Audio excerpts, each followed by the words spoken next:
नमस्कार दोस्तों, मैं रॉबिन आप सभी को फिर से एक बार वेलकम करता हूं हमारी एसएससी सीएचएसएल की इस रिवीजन सीरीज़ के थर्ड पार्ट में। This part will be presented by me, my name is robin. तो अभी तक हमने दो पार्ट डिस्कस कर लिए थे। इस पार्ट में हम प्रियम्बल से स्टार्ट करेंगे और उसके बाद नेक्स्ट चैप्टर को भी हम इसी पार्ट में ख़त्म करेंगे। तो देखिए, जैसे कि मैंने आपको बताया प्रियम्बल, इससे रिलेटेड देखिए आपने भी देखा होगा एग्ज़ाम में, हमारे संविधान का बहुत ही इंपॉर्टेंट पार्ट है। इसके अंदर कुछ संशोधन भी हुए थे और उसके अलावा और भी काफ़ी सारी चीज़ें हैं जो कि आपसे एग्ज़ाम में पूछ ली जाती हैं। तो इसके लिए आपका प्रियम्बल को जानना, उससे रिलेटेड जो भी जानकारी हैं उन्हें जानना बहुत ज़्यादा इम्पॉर्टेंट होता है। तो देखिए, हमारे संविधान का प्रियम्बल मेन ऑब्जेक्टिव सेट करता है जो भी हमारी कॉन्स्टिट्यूएंट असेंबली के द्वारा अचीव करने के लिए रखे गए थे। प्रियम्बल बेस्ड है ऑब्जेक्टिव रेजोल्यूशंस पर, जिसे ड्राफ्ट किसने किया था? पंडित जवाहरलाल नेहरू ने, और इसे कॉन्स्टिट्यूएंट असेंबली ने अंदर अपने अपना लिया सिर्फ इनके इस ड्राफ्ट को प्रस्तुत करने के बाद। इसके बाद इसे एक बार अमेंड भी किया गया है, जिसे हम 42nd कॉन्स्टिट्यूशन अमेंडमेंट एक्ट 1976 में देखते हैं, जिसके अंदर इसके अंदर 3 शब्दों का यहाँ पर एडिशन किया गया: सोशलिस्ट, सेक्युलर और इंटीग्रिटी। प्रियम्बल के अंदर जितने भी हमारे मेन वर्ड्स हैं उनका डिस्कशन मैं आगे भी आपके साथ करने वाला हूँ। तो देखिए, इसके साथ साथ एक बहुत ही इंपॉर्टेंट केस हुआ था, Keshavananda Bharati versus state of Kerala 1973 case. ये आपसे एग्जाम में काफ़ी बार पूछ लिया जाता है। तो इस केस में क्या हुआ?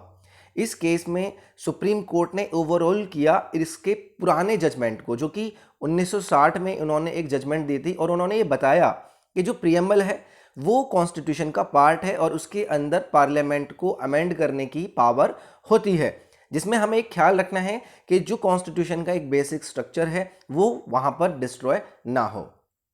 हावेवर, इसे आप इसेंशियल पार्ट नहीं मानते हैं कॉन्स्टिट्यूशन का, लेकिन इसके अंदर पार्लियामेंट के पास वो पावर होती है कि इससे रिलेटेड जो भी चीज़ें हैं वहाँ पर हम अपने कॉन्स्टिट्यूशन का एक ऑब्जेक्टिव दिखा पाएँ, या फिर अगर हम कुछ दिखाना चाहते हैं तो वहाँ पर हमारे अंदर उसको अमेंडमेंट करने की भी पावर हो। ये अपने आप में नॉन जस्टिफिएबल होता है, जैसे कि डीपीएसपी यानी कि डायरेक्टिव प्रिंसिपल स्टेट पॉलिसीज़ को किसी भी कोर्ट ऑफ लॉ के द्वारा इन्फोर्स किया जा सकता है, लेकिन प्रियम्बल को ऐसा नहीं किया जा सकता। उसके बाद देखिए, एन ए पलकाइवलाला के करके नाम के एक एमिनेंट जूरिस्ट थे। उन्होंने प्रियम्बल को identity card of the constitution कहा है। तो सवाल आपका यहीं से बन जाएगा, the preamble is known as the identity card of the constitution was said by. तो आपका नाम यहां से बन जाएगा एन ए पालखीवाला। नेक्स्ट है, इंडिया ने जो अपनी कॉलोनी से डिपेंडेंसी थी ब्रिटिश एम्पायर के टाइम पर, टिल दी जब हमारा इंडियन इंडिपेंडेंस एक्ट 1947 आया, ये यहाँ पर हम देखने के लिए हमें मिला। फ्रॉम अगस्त 15 1947 से जनवरी 26 1950 तक इंडिया का अपना एक पॉलिटिकल स्टेटस था कि भाई जो उनका डोमिनेंस होगा ब्रिटिश कॉमनवेल्थ नेशन में, उसके आधार पर यहाँ पर सारी चीज़ें चलेंगी। इंडिया ने अपने आप को सोवरेन रिपब्लिक कहा जनवरी 26 1950 को, जबकि पाकिस्तान ने अपना अलग ही जो भी ब्रिटिश डोमिनेंट था वो 1956 तक उन्होंने उसे लागू करा था। देखिए, जो आइडिया है social, economic and political justice का, वो आपका रशियन रेवोल्यूशन ऑफ 1917 से लिया गया। ये आपको याद रखना है, यहाँ से ही आपका सवाल बन जाएगा। और जो आपका ये आइडिया है लिबर्टी, इक्वलिटी, फर्टिलिटी, जिसे मेंशन किया गया है प्रियम्बल के अंदर हमारे संविधान में, इसे लिया गया फ्रेंच रेवोल्यूशन 1789 1799।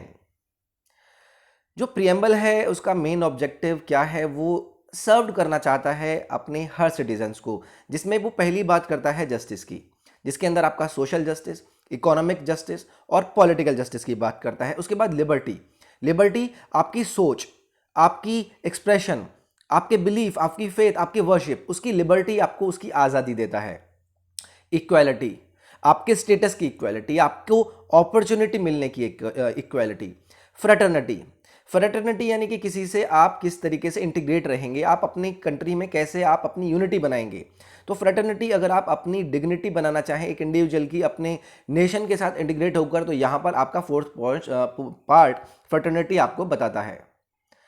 उसके बाद देखिए, ये है हमारा प्रियम्बल, जहाँ पर आपको सीधे सीधे मिलता है कि हम इस भारत देश के निवासी सोमली रिजॉल्व करते हैं उस संविधान को उस कॉन्स्टिट्यूट करते हैं इंडिया की उस sovereign socialist secular democratic Republic में, जहां पर सभी सिटीजन्स को हम जस्टिस देंगे, जिसके अंदर आपका सोशल इकोनॉमिक पॉलिटिकल बात होगी, लिबर्टी देंगे जहां पर थॉट एक्सप्रेशन बिलीफ में आपको सारी चीज़ें मिलेंगी, इक्वालिटी फ्रेटर्निटी, और इन द एंड ये कहा जाता है कि हमारा constituent assembly this 26th day of November 1949 here by adopt करता है, इनेक्ट करता है और देता है हम सबको इस कॉन्स्टिट्यूशन को। देखिए कीवर्ड्स, जैसे कि मैंने आपसे बताया कि इस प्रीएम्बल के अंदर आपको बहुत ज़्यादा कीवर्ड्स देखने के लिए मिलेंगे। तो सबसे पहला है सोवरेन। इसका अर्थ होता है कि कोई ऐसी अथॉरिटी नहीं है भारत के बाहर जो इस कंट्री पर अपनी डिपेंडेंसी बनाती है किसी भी तरीके से। उसके बाद सोशलिस्ट। सोशलिस्ट शब्द को 42वें कॉन्स्टिट्यूशनल अमेंडमेंट एक्ट की द्वारा यहाँ पर ऐड किया जाता है और उसके बाद 1976 में ये जो आपका 42वां कॉन्स्टिट्यूशन अमेंडमेंट आया था, यहीं से आपका ये शब्द हमारे प्रीएम्बल में ऐड किया गया। कॉन्स्टिट्यूशन एम करता है कि आप सभी को एक सोशलिस्टिक पैटर्न के थ्रू डेमोक्रेटिक मीन्स दिए जाएं, जैसे कि Indian brand of socialism is a democratic socialism and not a communalist socialism. Next है सेक्युलर। इसे भी 42वें कॉन्स्टिट्यूशनल अमेंडमेंट एक्ट 1906 में यहाँ पर ऐड किया गया। इसका अर्थ है कि इंडिया एक सेक्युलर स्टेट है, जिसका अर्थ है कि हमारे यहाँ पर सर्वधर्म की पूजा करी जा सकती है, हर धर्म के लोग इक्वल तरीके से यहाँ पर रह सकते हैं। सेक्युलर होने का मतलब ये बिल्कुल नहीं है कि इंडिया एक नॉन रिलीजियस और एंटी रिलीजियस कंट्री है, लेकिन इसके साथ साथ हम यहाँ पर बताते हैं कि कोई भी व्यक्ति यहाँ पर फ्री है अपने किसी भी रिलीजन को अडॉप्ट करने के लिए। नेक्स्ट है डेमोक्रेटिक एंड रिपब्लिक। डेमोक्रेटिक का अर्थ है कि इंडिया फॉलो करता है रिप्रेजेंटेटिव पार्लियामेंट्री डेमोक्रेसी, जहां पर जो एमपी, एमएलए या पंचायत मेंबर होंगे वो डायरेक्टली या इनडायरेक्टली इलेक्ट करे जाएंगे वहां के लोगों के द्वारा। प्रीएम्बल हाउएवर ये बताता है कि कोई भी पॉलिटिकल पार्टी डेमोक्रेसी के तहत ही काम करेगा, but also social and economic democracy को भी यहाँ पर मेंटेन करेगा। रिपब्लिक। रिपब्लिक का अर्थ होता है कि यहाँ पर एग्जिस्ट करता है कोई ऐसी चीज़ नहीं कि आप पितृवंश को लेकर आ रहे हैं और यहाँ पर आप चीज़ों को कर रहे हैं। रिपब्लिक मतलब आपको यहाँ पर अथॉरिटी मिलेगी कि यहाँ पर आप डायरेक्टली लोगों के द्वारा इलेक्ट करके चुने जाएं। जस्टिस। देखिए इसमें मुझे नहीं लगता मुझे आपको बताने की ज़रूरत है कि ये जो जस्टिस टर्म है ये प्रीएम्बल के अंदर अपना सीधा सीधा distinct social, economic and political justice की बात करता है। सोशल जस्टिस जहाँ पर आपको इक्वल ट्रीटमेंट मिले जैसे बाकी लोगों को मिलता है। Social distinction caste, colour, race, religion, sex के आधार पर आपको ना मिले। इकोनॉमिक जस्टिस जहाँ पर आपको डिस्क्रिमिनेट ना करा जाए कि किस तरीके के आपके इकोनॉमिक कंडीशंस हैं, जिसके अंदर आपका glaring inequalities, wealth, income, properties के आधार पर आपको देखा जाए।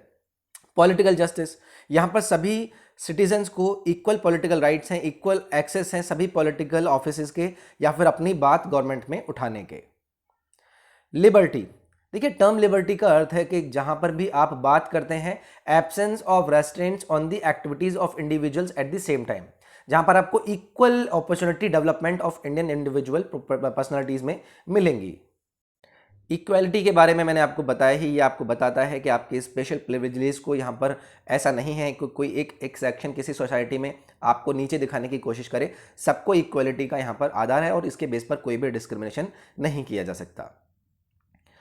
नेक्स्ट हम आगे बढ़ेंगे the union and it's territories के भारत में अंदर जितने भी स्टेट और यूटी बने, कैसे बने, क्या क्या चीज़ें थी, कौन से आर्टिकल्स वहाँ पर उनके ऊपर काम करते हैं।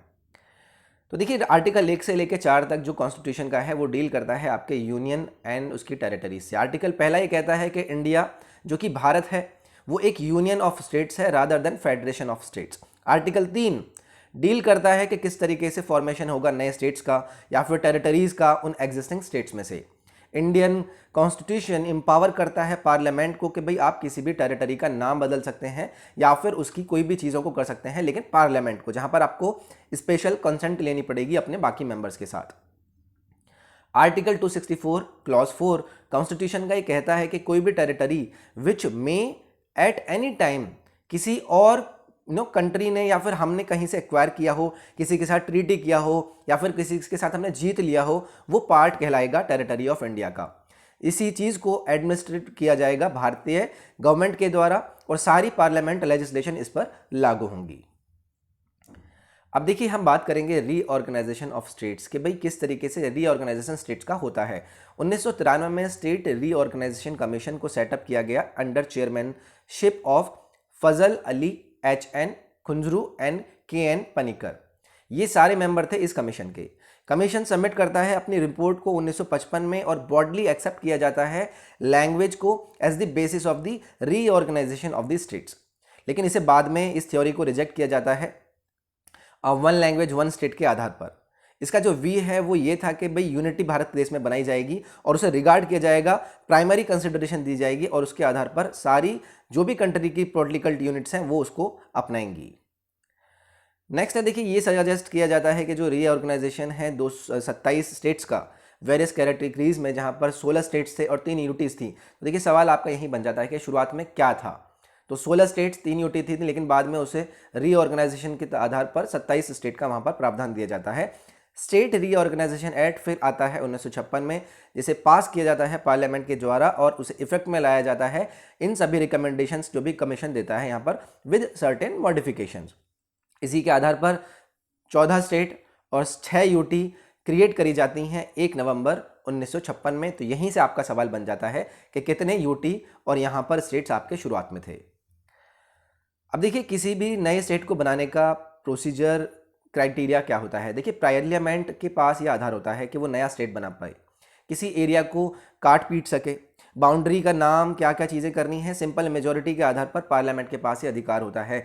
बिल पेश किए जाते हैं अगर किसी भी नए स्टेट की फॉर्मेशन या फिर उसका ऑल्टरेशन करना होता है या फिर उसकी बाउंड्री का नाम वगैरह यहाँ पर करना होता है। तो बिल दोनों हाउस में पार्लियामेंट में यहाँ पर प्रेसिडेंट की कंसेंट के साथ, रिकमेंडेशन के साथ पास कराए जाते हैं।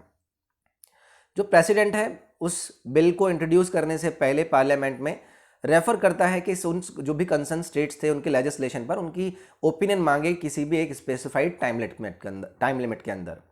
अगर जो स्टेट लेजिस्लेचर है वो अपनी ओपिनियन नहीं देता है उस टाइम लिमिट में, तो उस लिमिट को एक्सटेंड भी किया जा सकता है। इस बिल को किसी भी हाउस में अपने किसी भी ओपिनियन के साथ यहाँ पर इंट्रोड्यूस किया जा सकता है।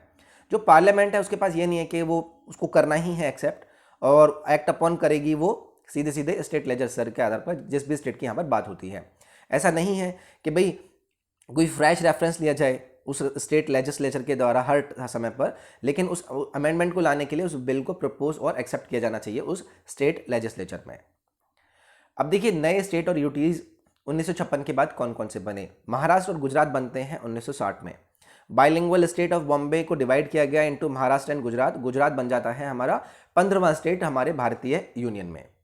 उसके बाद दादर एंड नगर हवेली 1961 में निकल कर आता है, जहां पर स्टार्टिंग में पोर्चुगीज रूल करते थे और लिबरेशन होता है इसका 1954 में।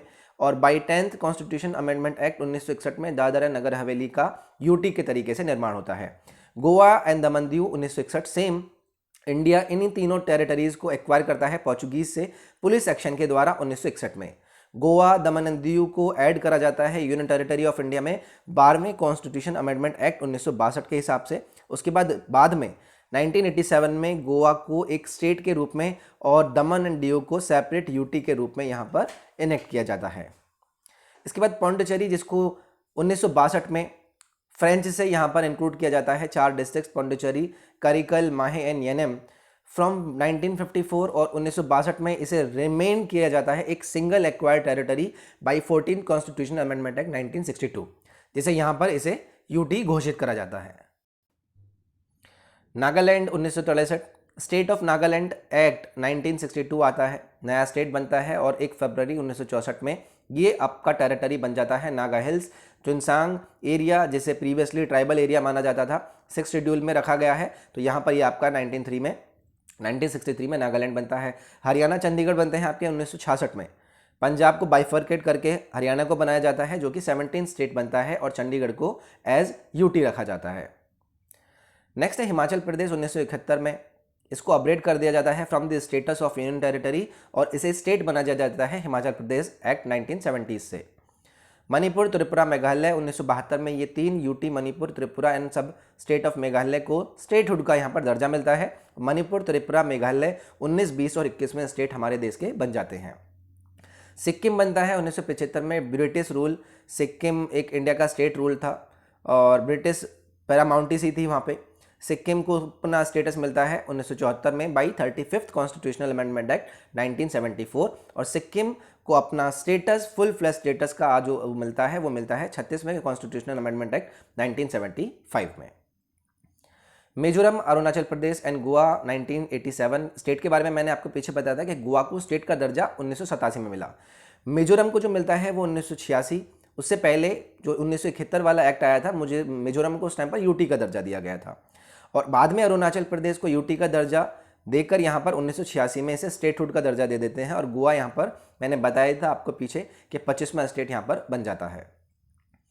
छत्तीसगढ़ 2000 में 26वां स्टेट बनता है हमारे देश का 1 नवंबर 2000 को, और उत्तराखंड 2000 में हमारे देश का 27वां स्टेट बनता है 9 नवंबर 2000 को, उत्तरांचल के नाम से, जिसका नाम 2007 में बदलकर उत्तराखंड रख दिया गया।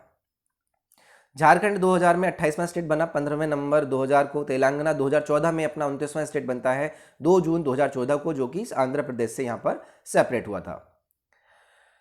देखिए, आपको एक चीज़ याद रखनी है, इंपॉर्टेंट फैक्ट है ये कि 69th कॉन्स्टिट्यूशनल अमेंडमेंट एक्ट जो कि 1991 में आया और उसे इफेक्ट किया गया 1 फरवरी 1992 में, यूनियन टेरिटरी ऑफ दिल्ली को नेम किया जाता है national capital territory of Delhi. तो ये स्टेट्स या उन सभी चीज़ों से रिलेटेड जानकारी थी। पहले हमने प्रियम्बल जाना, उसके बाद हमने स्टेट्स कैसे कैसे फॉर्म हुए, क्या क्या चीज़ें वहाँ पर हम देख सकते थे, वो सभी चीज़ें डिस्कस करी। आई होप आपको ये सेशन पसंद आया होगा रिवीजन के तौर पर। सेशन अगर पसंद आए तो लाइक करें, वीडियो को शेयर करें, चैनल को सब्सक्राइब करें, घंटी दबाएं। पीडीएफ वगैरह के लिए या फिर न्यूज़ के लिए आप टेलीग्राम, इंस्टाग्राम के लिंक्स डिस्क्रिप्शन में जाकर देख सकते हैं। नेक्स्ट वीडियो में मिलते हैं। अपना ख्याल रखिए। Take care, bye bye, thank you.